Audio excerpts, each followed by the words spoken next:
Sebenarnya kan kalau kita lihat di PDIP itu ada gejolak lahirnya para pendukung Mbak Puan misalnya, yang kalau menurut saya memang, ya saya kenal Ganjar, saya kenal Mbak Puan. Ya, pemimpin perempuan lahir, luar biasa itu sebenarnya gitu. Tapi kan itu kan driven by the market juga. Kita terima atau tidak, udahlah ini kita nggak bisa saling bohong ya, karena kita ini kan sama-sama punya dapur dan kita saling tahu dapur juga. Ini dapur partai politik bobol bang gitu loh. PDIP rupanya dia nggak mau bersama Pak Prabowo. Ya, Pak Prabowo kan nawarin Mbak Puan jadi wakil, habis itu Mas Ganjar jadi wakil, nggak mau. Nah sementara di Pak Prabowo juga demikian. Saya yang akan maju kata dia. Dari awal dia ngomong begitu. Saya akan maju. Saya ketua umum partai, saya pembawa ideologi partai, saya kader, saya akan maju. Tinggal nyari wakil kan bang. Gitu. Wakil ini ketemunya Gibran. Yang dalam pikirannya teman-teman, ya bagus kalau mewakili PDIP. Tentunya kan begitu. Gitu. Kalau kita bicara real sebenarnya ini PDIP dapat banyak ini. Makanya banyak pendapat yang mengatakan bahwa sebenarnya PDIP ini malu-malu mengakui bahwa dia mendapatkan keuntungan dengan Gibran ini menjadi wakil Prabowo. Iya. Sehingga dibilang ini perselingkuhan, pengkhianatan, tidak tahu berterima kasih. Oh enggak, jangan begitu dong.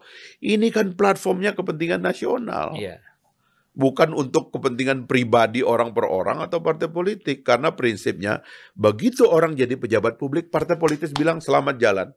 Kamu menuju negara berbakti kepada pemerintah dan negaramu, kami cukup bahagia karena kamu pernah sekolah di sini dan gagasan-gagasan ideologi partai kamu pakai dalam mengurus negara.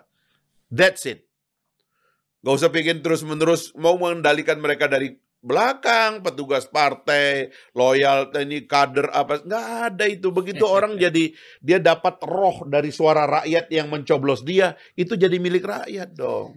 Jadi kerelaan ya, ridho, keridoan. Nah, jadi kalau udah seperti itu sebenarnya aman. Tidak perlu ribut.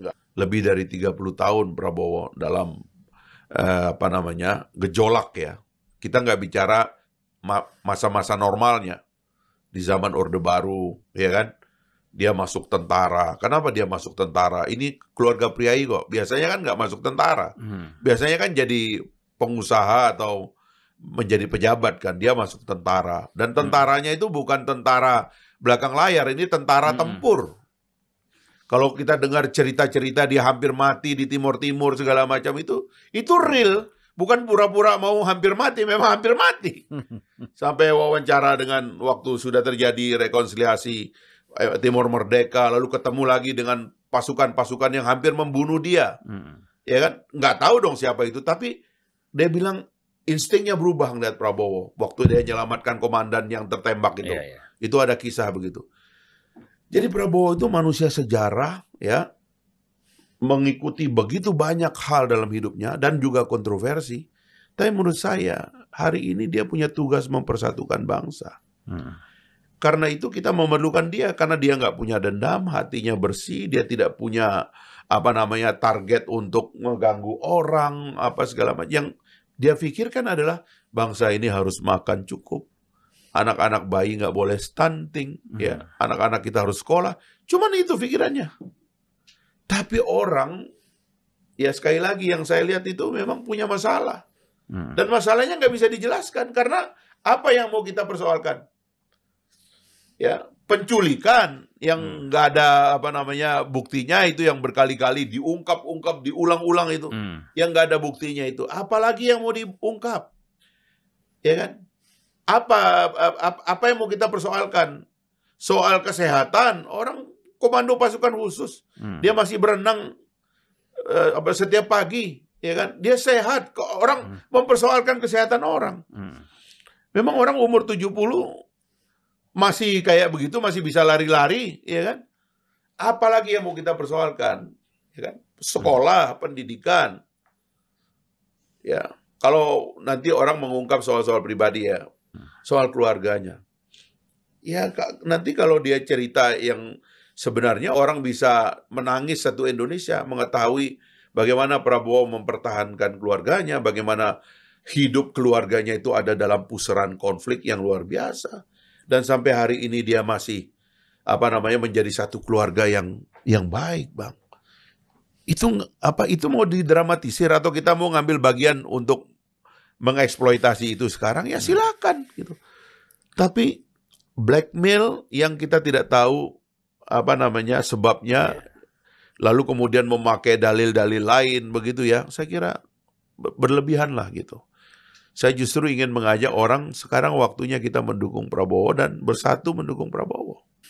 Kenapa mereka membiarkan terjadinya rekonsiliasi antara Pak Prabowo dengan Pak Jokowi, Pak Jokowi dan Pak Prabowo? Mungkin itu di antara penyesalan yang mereka lakukan sekarang ini.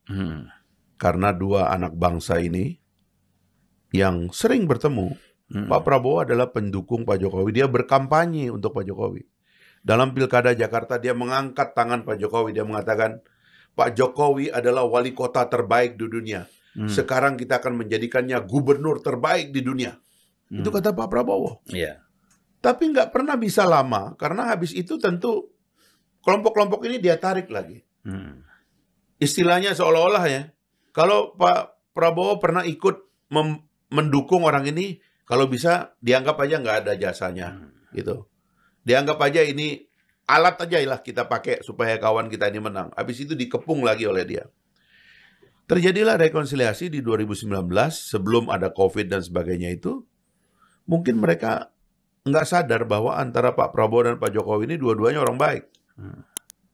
Sehingga waktu dua orang ini ketemu saling membaca hati, istilah saya dulu dalam bahasa puisi, saling merogoh hati, saling merogoh dada kita.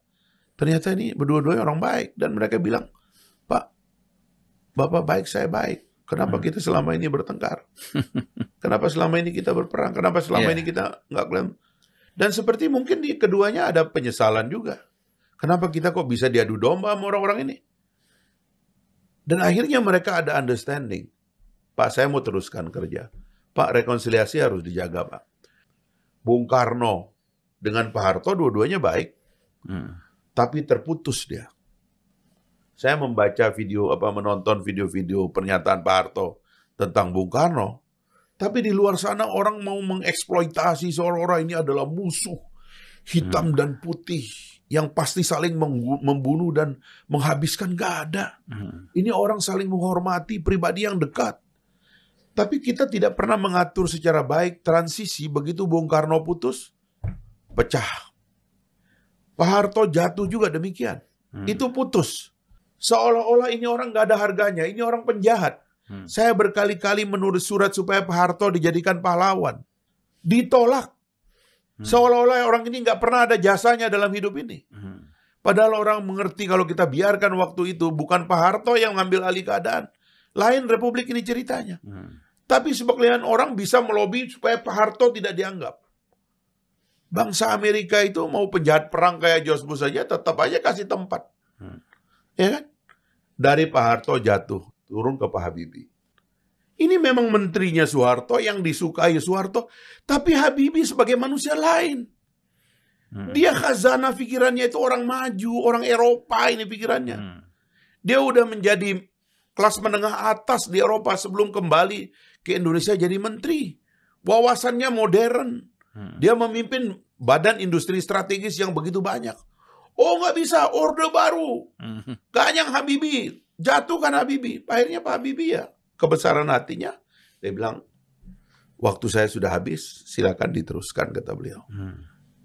Selesai Pak Habibie. Ya. Dan kita menyesal, padahal ini orang dikasih waktu setahun 7 bulan, dia beresin semuanya. Ekonomi diberesin, demokrasi kita fondasinya diletak. Dalam cuman setahun 7 bulan, Bang. Setelah itu naiklah Gus Dur.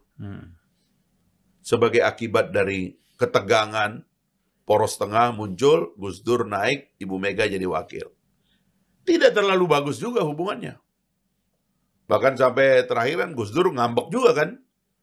Sama Pak Amin, sama Bu Mega. Ngambek terus tuh, diomelin terus sama beliau tuh.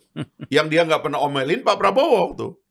Gus Dur ini sampai pernah bilang bahwa orang yang paling ikhlas hatinya untuk rakyat itu cuma Prabowo. Kata Gus Dur itu. Gus Dur, Bu Mega selesai, masuk Pak SBY. Tegang lagi, Bang. Pecah lagi. Kan sampai hari ini kita tahu apa yang terjadi dengan Pak SBY dan Ibu Mega, kan? Pak SBY berhenti, ada sedikit masalah, tapi mulai landai lah. Kenapa kita tidak mengatur bahwa pergantian kepemimpinan ini adalah satu kontinuum sebagai bangsa? Bukan untuk saling meniadakan, tapi anggaplah mereka sebagai peletak tangga. Makanya saya terharu sekarang Bang, karena Pak SBY mendukung Pak Prabowo. Kita kalau kembali ke situ Bang, akhirnya kita bisa berpikir lebih negarawan sedikit. Ini bukan soal orang per orang, tapi soal konsepsi kita meneruskan perjalanan. Ini di kanan Bang, pikiran rasional. Tapi bahwa di sini harus ada pertempuran, memang kita nggak bisa hindari. Apa yang dilakukan teman-teman kita itu adalah perang. Hubungan Prabowo dan Jokowi nih Bang. Nah inilah yang saya kira, ya kita punya momentum bahwa dua orang ini memang waktu itu bersatu dan betul-betul bersatu. Pak Prabowo itu menunjukkan loyalitasnya yang penuh kepada Presiden. Sebagai menteri dan sebagai pembantu Presiden. Dia tunjukkan sepenuh-penuhnya. Dan mungkin itulah yang menyebabkan Pak Jokowi juga memberikan penghormatan dan harga kepada Pak Prabowo. Sampai-sampai kalau dia berbicara legacy mungkin tentang masa depan, Pak Prabowo itu lurus. Tapi kalau orang lain yang terlalu banyak pemain-pemain di belakangnya yang tidak bisa dia kendalikan, itu mungkin juga buat dia bisa berbahaya juga, pewarisan kepada orang yang dia tidak kenal, kan kira-kira gitu.